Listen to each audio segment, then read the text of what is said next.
চৌবে সাহেবের সম্পূর্ণ মনোযোগ হঠাৎই অন্যদিকে গিয়ে পড়েছে। যে ছোট ছাদটায় ওরা দাঁড়িয়েছিল তার ৩ দিকে নিচু পাঁচিল, আর চতুর্থ দিক দিয়ে উঠে গেছে সেই ৪ নম্বর ঘরের বাইরের দেওয়াল। ওই দেওয়াল গিয়ে মিশেছে বড় ছাদে, মানে ৪ তলার ওপরের ছাদে, যেটাকে হিসেব মতো ৫ তলা বলা যায়। ৪ তলার ছোট ছাদে দাঁড়িয়ে চৌবে সাহেব ঊর্ধ্বমুখে সেই ৫ তলার বড় ছাদের দিকেই তাকিয়েছিলেন। একটু বাদে বিনায়কের দিকে তাকিয়ে জিজ্ঞেস করলেন, একবার ওই ছাদটায় ঘুরে আসবে নাকি? তারপর উত্তরের অপেক্ষা না করেই সিঁড়ির দিকে হাঁটা লাগালেন। লম্বা লম্বা পায়ে সিঁড়ি ভেঙে চটপট ওপরে উঠে পড়লেন বাড়ির আসল ছাদে। পেছন পেছন কাঞ্চন আর বিনায়কও সেখানে এসে পৌঁছে গেল। ওই ছাদটার নিচে ছোট ছাদটার মতো পরিষ্কার পরিচ্ছন্ন সাজানো গোছানো নয়। কাপড় টাঙাবার তার ছাড়াও এদিকে ওদিকে ভাঙা টব, পোড়া আতশবাজির টুকরো, কাপড়ের ক্লিপ, এই সব পড়ে রয়েছে। চৌবে সাহেব অন্যমনস্কভাবে পায়চারি করতে করতে হঠাৎ বললেন, দেখেছো, চশমাটা নিচে ফেলে এসেছি, অথচ স্কাইলাইনে আজ কি বিউটিফুল পাহাড় দেখা যাচ্ছে। বাবা কাঞ্চন, যদি কিছু মনে না করো, একবার চট করে জিপের পিছনের সিট থেকে আমার চশমাটা একবার নিয়ে এসো না প্লিজ। কাঞ্চন হ্যাঁ হ্যাঁ বলে উঠল। প্লিজ কেন স্যার, এক্ষুনি যাচ্ছি। কাঞ্চন সিঁড়ি বেয়ে নেমে যাওয়া মাত্র বিনায়ক বলল, ছেলেটাকে সরিয়ে দিলেন বুঝতে পারছি। নিতান্ত ছোট লেখা পড়ার সময় ছাড়া আপনার চশমা লাগে না, কিন্তু সরালেন কেন? কারণটা কি? চৌবে সাহেব সে কথার উত্তর না দিয়ে চট করে ছাদের পাঁচিলের পাশে দুটো ফুলের টবের মাঝখান থেকে একটা খয়েরি সাদা চেক কাটা বেড়ে ক্যাপ তুলে নিয়ে বিনায়কের হাতে দিয়ে বললেন, পকেটে পুরে ফেলো, টুপিটা চন্দ্রনাথ ভাদুড়ির। চন্দ্রনাথ বাবু এই ছাদে উঠেছিলেন। অবাক হয়ে জিজ্ঞেস করল বিনায়ক, সম্ভবত স্বেচ্ছায় ওঠেননি, ওরা তুলে নিয়ে এসেছিল। আর কিছু না বলে চৌবে সাহেব ছাদের উত্তর দিকের পাঁচিলের উপর থেকে মুখ বাড়িয়ে নিচের দিকে তাকালেন। বাকি ৩ দিকে সোজা ৫০ ফুট খাড়াই দেওয়াল নিচের জমি অবধি নেমে গেছে, কিন্তু ওই দিকে মাত্র ১০ ফুট, কারণ এদিকে সেই ৩ তলার ছোট ছাদ, একটু আগেই যেখানে ওরা দাঁড়িয়েছিলেন, যেখানে পরশু রাতে চন্দ্রনাথ বাবু আর কপিল সিং ডিনার খেতে বসেছিল। চৌবে সাহেব একবার মাত্র নিচের ছোট ছাদটাকে দেখে নিয়েই মন দিলেন ছাদের পাঁচিলে। পাঁচিলটার মাথায় সিমেন্টের গায়ে কিছু খুঁজতে খুঁজতে এগিয়ে চললেন, এবং মনে হলো যা খুঁজছিলেন তা যেন পেয়েও গেলেন। হৃষ্ট মুখে বিনায়কের দিকে ফিরে বললেন, চলো বিনায়ক, এবার আলিপুর দুয়ারের হাসপাতালে মর্গে যাওয়া যাক। কি ভাগ্যিস ডেড বডিটা ইতিমধ্যে দাহ করা হয়নি। আহা, দাঁড়াও, আগে কাঞ্চন আমার চশমাটা আনুক, একটু পাহাড় দেখি, না হলে তো সন্দেহ করবে। বলতে বলতেই কাঞ্চন সিঁড়ি বেয়ে উপরে উঠে এলো। চৌবে সাহেব সত্যি ওর হাত থেকে চশমা নিয়ে খুব মন দিয়ে আকাশের গায়ে ভুটান পাহাড়ের সারি দেখলেন। পাহাড়ের সৌন্দর্যে অভিভূত হয়ে আহা উহু করলেন। তারপর বললেন, থ্যাংক ইউ কাঞ্চন, চলো এবার আমরা বেরোই। শেষ অবধি যখন বিনায়ক আর চৌবে সাহেব আলিপুর দুয়ার হাসপাতালের মর্গে চন্দ্রনাথ ভাদুড়ির মৃতদেহের সামনে গিয়ে দাঁড়ালেন, তখন বিকেল ৪টে বেজে গেছে। ঠান্ডা আলমারি থেকে মৃতদেহর ট্রেটা ঘটাং করে টেনে বার করে দেয় ডোম ভানুকুমার। তাগাদা দিল, একটু তাড়াতাড়ি করুন স্যার, আমার ডিউটি শেষ হয়ে গেছে। চৌবে সাহেব নিজের চাকরি জীবনের এই মর্গে কম আসেননি। ভানুকে প্রায় বাচ্চা বয়স থেকেই চেনেন। সস্নেহে বললেন, এদিকে আয়, পোস্টমর্টেমের সময় তুই ছিলিস তো? হ্যাঁ স্যার। হার্ট অ্যাটাক হয়েছিল? একদম স্যার, হার্টের প্রায় পুরোটাই জুড়ে ইনফেকশন ছিল। বিনায়ক ও চৌবে সাহেব কেউ অবাক হলেন না। বছরের পর বছর কাজ করতে করতে এই ডোমরা অ্যানাটমি এবং প্রয়োজনীয় মেডিকেল টার্মগুলো ডাক্তারের মতোই শিখে যায়। সত্যি কথা বলতে কি, পোস্টমর্টমরা ডাক্তারবাবুদের উপস্থিতিতে ডোমেরাই করে থাকে। চৌবে সাহেব আবার জিজ্ঞেস করলেন, এক্সটার্নাল ইনজুরি কিছু ছিল? ভানু বলল, সামান্য। এত ভারী চেহারা নিয়ে চেয়ার থেকে উল্টে পড়লে কিছু ব্রুইজ তো হবেই। পিঠে কালশিটে ছিল। চেয়ার থেকে যখন মানুষ পড়ে যায় তখন তার চোট লাগে শরীরের পাশের দিকে, কিংবা যদি সামনে উপর হয়ে পড়ে তাহলে মুখে, বুকে, পিঠে লাগবে। কেমন করে? পিঠের দিকে চেয়ারে ব্যাকরেস্টটা থাকে না? ভানু মাথা চুলকোতে আরম্ভ করলো। সেদিকটা তো সে ভাবেনি। এদিকে আয়, গ্লাভসটা পরে নে। তারপর ডেড বডির হাতের মুঠো দুটো খোল। আগে দেখিসনি তো? ভানু ঘাড় নেড়ে বলল, যখন কাজ শুরু করছি তখন রিগার মর্টিস সেট করে গেছিল। হাত মুঠো হয়ে গেছিল, তাই দেখিনি, দেখিও না কখনো। তারপর চৌবে সাহেবের কথা মতো মৃত চন্দ্রনাথ ভাদুড়ির মুঠো করা হাতের পাতার আঙুলগুলো টেনে টেনে খুলল। ভালো রকম জোর লাগাতে হলো, কারণ এই দুদিনে মৃতদেহ পাথরের মতো শক্ত হয়ে গেছিল। চৌবে সাহেব মৃতদেহের উপর ঝুঁকে পড়ে বললেন, বিনায়ক, তোমার মোবাইলের ফ্ল্যাশ লাইটটা ভাদুড়িবাবুর হাতের পাতার উপর ফেলো তো। বিনায়কের মোবাইলের আলোয় দেখা গেল চন্দ্রনাথ ভাদুড়ির দুটো হাতের পাতাই ক্ষত বিক্ষত। আঁচড়গুলোর পাশে শুকনো রক্ত লেগে আছে, এমনকি নখের ডগাগুলি পর্যন্ত উপড়ে এসেছে। ভানু আর বিনায়ক অবাক হয়ে ওই হাতের পাতা দুটোর দিকেই তাকিয়েছিল। কিছুক্ষণ বাদেই বিনায়ক চৌবে সাহেবের মুখের দিকে তাকিয়ে বলল, এরকম অবস্থা কখন হলো স্যার? কিভাবে হলো?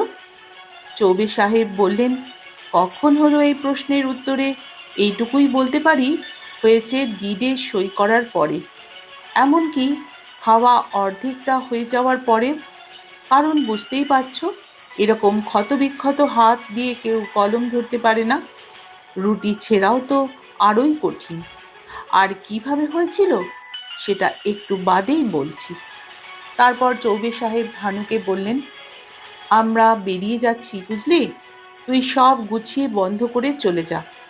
বিনায়ক মর্গের বাইরে বেরিয়ে এসে বলল, স্যার, এবার একটু বুঝিয়ে বললে হতো না? উমাশঙ্কর চৌবে রুমাল দিয়ে মুখ মুছতে মুছতে বললেন, আগে তুমি একবার চট করে সুপারের ঘর থেকে ঘুরে এসো, বলে এসো এই ডেড বডি এখন ক্রিমেশন করা যাবে না, দরকার হলে আবার পোস্টমর্টম করতে হবে। ঘুরে এসো, তারপর বলছি কি আমি বুঝলাম। জিপের পিছনের সিটে একাই বসেছিলেন চৌবে সাহেব। ড্রাইভার ছেলেটিকে বিনায়ক কিছু খেয়ে আসবার জন্য ছুটি দিয়েছিল।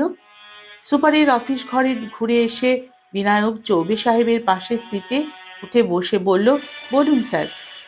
চৌবে সাহেব বললেন, পুরো ঘটনাটাই আমি কল্পনা থেকে রিকনস্ট্রাক্ট করছি, মন দিয়ে শোনো, কোথাও অসঙ্গতি দেখতে পেলে বলবে। ডিডে সই করলেন কপিল সিং আর চন্দ্রনাথ ভাদুড়ি। ক্যাশ টাকার ব্যাগ ভাদুড়িবাবুর হাতে ধরিয়ে দিল কপিল। চন্দ্রনাথ বাবু ব্যাচেলার মানুষ, কপিল সিংয়ের বাড়ি এলে ঘরোয়া রান্না খেয়ে যান। সেই দিনও দুই বন্ধু খেতে বসলেন। কিছুটা খেলেনও নিশ্চয়ই, ইনফ্যাক্ট খেতে দেওয়া হলো। কপিল সিং জানতো এর ফলে ওর গল্পটা আরও বিশ্বাসযোগ্য হবে। ওই খাওয়ার মাঝখানে বুকে হাত দিয়ে লুটিয়ে পড়ার গল্পটা। যাই হোক, খাওয়ার মাঝপথেই কাঞ্চন সিং ভাদুড়িবাবুকে পেছন থেকে ধরে ওর হাত দুটো পিচ মোড়া করে ধরে টানতে টানতে সিঁড়ি দিয়ে তুলে নিয়ে গেল বড় ছাদে। কপিলও গেল সঙ্গে। বাপ বেটা দুজনে মিলে ভাদুড়িবাবুর মাথার ওপর দিয়ে একটা হুড পরিয়ে দিল, ফাঁসির আসামির মাথায় যেমন পরানো হয়, দেখেছো তো? উপরন্তু মুখের উপর নিশ্চয়ই বাঁধন দিয়ে নিয়েছিল, না হলে চিৎকার শোনা যেত। তখনই ওর মাথা থেকে টুপিটা খুলে ছাদে পড়ে গেছিল, কপিলরা খেয়াল করেনি। যাই হোক, এরপর সেই অবস্থাতেই ওরা চন্দ্রনাথ বাবুকে ছাদের একটা পাঁচিল দিয়ে বাইরের দিকে ঝুলিয়ে দিল। মৃত্যু ভয়ে চন্দ্রনাথ ভাদুড়ি পাঁচিলের কানাটা দু হাতে আঁকড়ে ধরলেন। কপিল শয়তানের মতো হাসতে হাসতে চন্দ্রনাথ বাবুকে বলল, ঝোলো ভাদুরী বাবু, ঝোলো। যতক্ষণ দম আছে এইভাবেই ঝুলে থাকো। তারপর 50 ফুট নিচে আছাড় খেয়ে মরো। এই বলে ওরা দুজনে নিচে নেমে গেল। ট্র্যাজেডি হচ্ছে চন্দ্রনাথ ভাদুরী বুঝতেও পারলেন না 50 ফুট নিচে নয়, ওর পায়ের মাত্র 6 ফুট নিচেই 4 তলায় ছোট ছাদ। কপিল সিং আর কাঞ্চন ওকে ওই দিকেই ঝুলিয়ে দিয়েছিল। উনি যদি হাত ছেড়ে দিতেন তাতে কিছুই হতো না, বড়জোর পাটা একটু মচকাতো, কিন্তু বাস্তবে পিঠে যেমন কালশিটে পড়েছে সেরকম কালশিটেই পড়তো। কিন্তু উনি তো ভেবেছেন তাকে খুন করার জন্য কপিল সিং অন্য 3 দিকের কোনো একটা পাঁচিলে ঝুলিয়ে দিয়েছে। তিনি আতঙ্কে আঁকড়ে ধরলেন সিমেন্টের পাঁচিলের কিনারা। ঝুলতে থাকলেন, ঝুলতেই থাকলেন। মানুষের বাঁচার আকাঙ্ক্ষা যে কি জিনিস তা তো তুমি জানো বিনায়ক। কতক্ষণ উনি ওই ভারী শরীর নিয়ে ঝুলে থাকতে পেরেছিলেন তা আমরা বলতে পারবো না, তবে বেঁচে থাকার আকুল চেষ্টায় উনি বারবার আলগা হয়ে আসা হাতের তালু দিয়ে নতুন করে চেপে ধরছিলেন ছাদের পাঁচিল। ওর নখগুলো গেঁথে যাচ্ছিল সিমেন্টের ভেতরে, উপড়ে যাচ্ছিল নখ। খড়খড়ে সিমেন্টের ঘষায় হাতের তালুর চামড়া ক্ষত বিক্ষত হয়ে যাচ্ছিল। শেষকালের তীব্র আতঙ্কে বন্ধ হয়ে গেল তার হৃৎপিণ্ডের ধুকপুকুনি। মরার ভয় পেতে পেতে শেষ অবধি মরেই গেলেন চন্দ্রনাথ ভাদুরী। চৌবে সাহেব থামলেন। বিনায়ক বলল, ছাদের পাঁচিলে কি আপনি তখন? হ্যাঁ, মিস্টার ভাদুরীর মরিয়া লড়াইয়ের চিহ্নগুলোই খুঁজছিলাম। পেয়েছি খুঁজে। তুমি এখনো গেলে দেখতে পাবে। প্রায় 4 হাত জায়গা জুড়ে ছাদের পাঁচিলের মাথায় শুকনো শ্যাওলা আর চুনবালির আস্তরণের ওপর হাতের গ্রিপ আর নখের আঁচড়ের দাগ। বিনায়ক কিছুক্ষণ চুপ করে দৃশ্যটা কল্পনা করার চেষ্টা করল। মনে হলো কেঁপে উঠল একটু। তারপর বলল, কিন্তু একটা ব্যাপার স্যার, বাইরের রাস্তায় চন্দ্রনাথ বাবুর ড্রাইভার অপেক্ষা করছিল, সে কিছু দেখতে পেল না? চৌবে সাহেব বললেন, বাবার কথা নয়। প্রথমত, ছাদের যে পাঁচিল থেকে চন্দ্রনাথ বাবু ঝুলেছিলেন সেটা রাস্তার দিকে নয়, পাশের দিকে। দ্বিতীয়ত, নিচের ছাদটার উজ্জ্বল আলো থাকার জন্য উপরের অন্ধকার আরোই গাঢ় হওয়ার কথা। আর তৃতীয়ত, এটাই প্রধান কারণ, রাতের ঘন কুয়াশা। তুমি তো জানো সন্ধ্যের পর এখন 2 হাত দূরের জিনিসও দেখতে পাওয়া যাচ্ছে না। বিনায়ক মাথা নিচু করে আপন মনে বলল, আপনাকে এই সব সময়ে ম্যাজিশিয়ান মনে হয় স্যার। মুশকিল হচ্ছে সাফিসিয়েন্ট এভিডেন্স কোথায়, প্রমাণ করব কেমন করে? চৌবে সাহেব গলা নামিয়ে বললেন, একটা কাজ করো, যেভাবেই পারো একটা অ্যারেস্ট ওয়ারেন্ট বার করে কাঞ্চন সিং আর কপিল সিং এদের দুজনকেই থানায় তুলে নিয়ে এসো। দুজনকে আলাদা ঘরে বসাও। কিছুক্ষণ কাঞ্চনকে একা থাকতে দাও। তারপর ওর ঘরে ঢুকে বলো, এইমাত্র তুমি ওর বাবাকে জেরা করে এলে। জেরার মুখে কপিল সব স্বীকার করেছে। ও ন্যাচারালি জিজ্ঞেস করবে কি স্বীকার করেছে। তখন আমি তোমাকে যা যা বললাম তার সবটা ওকে বলো। ওকে বলো কপিল স্বীকার করেছে। খাওয়ার মাঝখানেই তোমরা দুজনেই চন্দ্রনাথ বাবুকে ওপরের ছাদে তুলে নিয়ে গিয়েছিলে।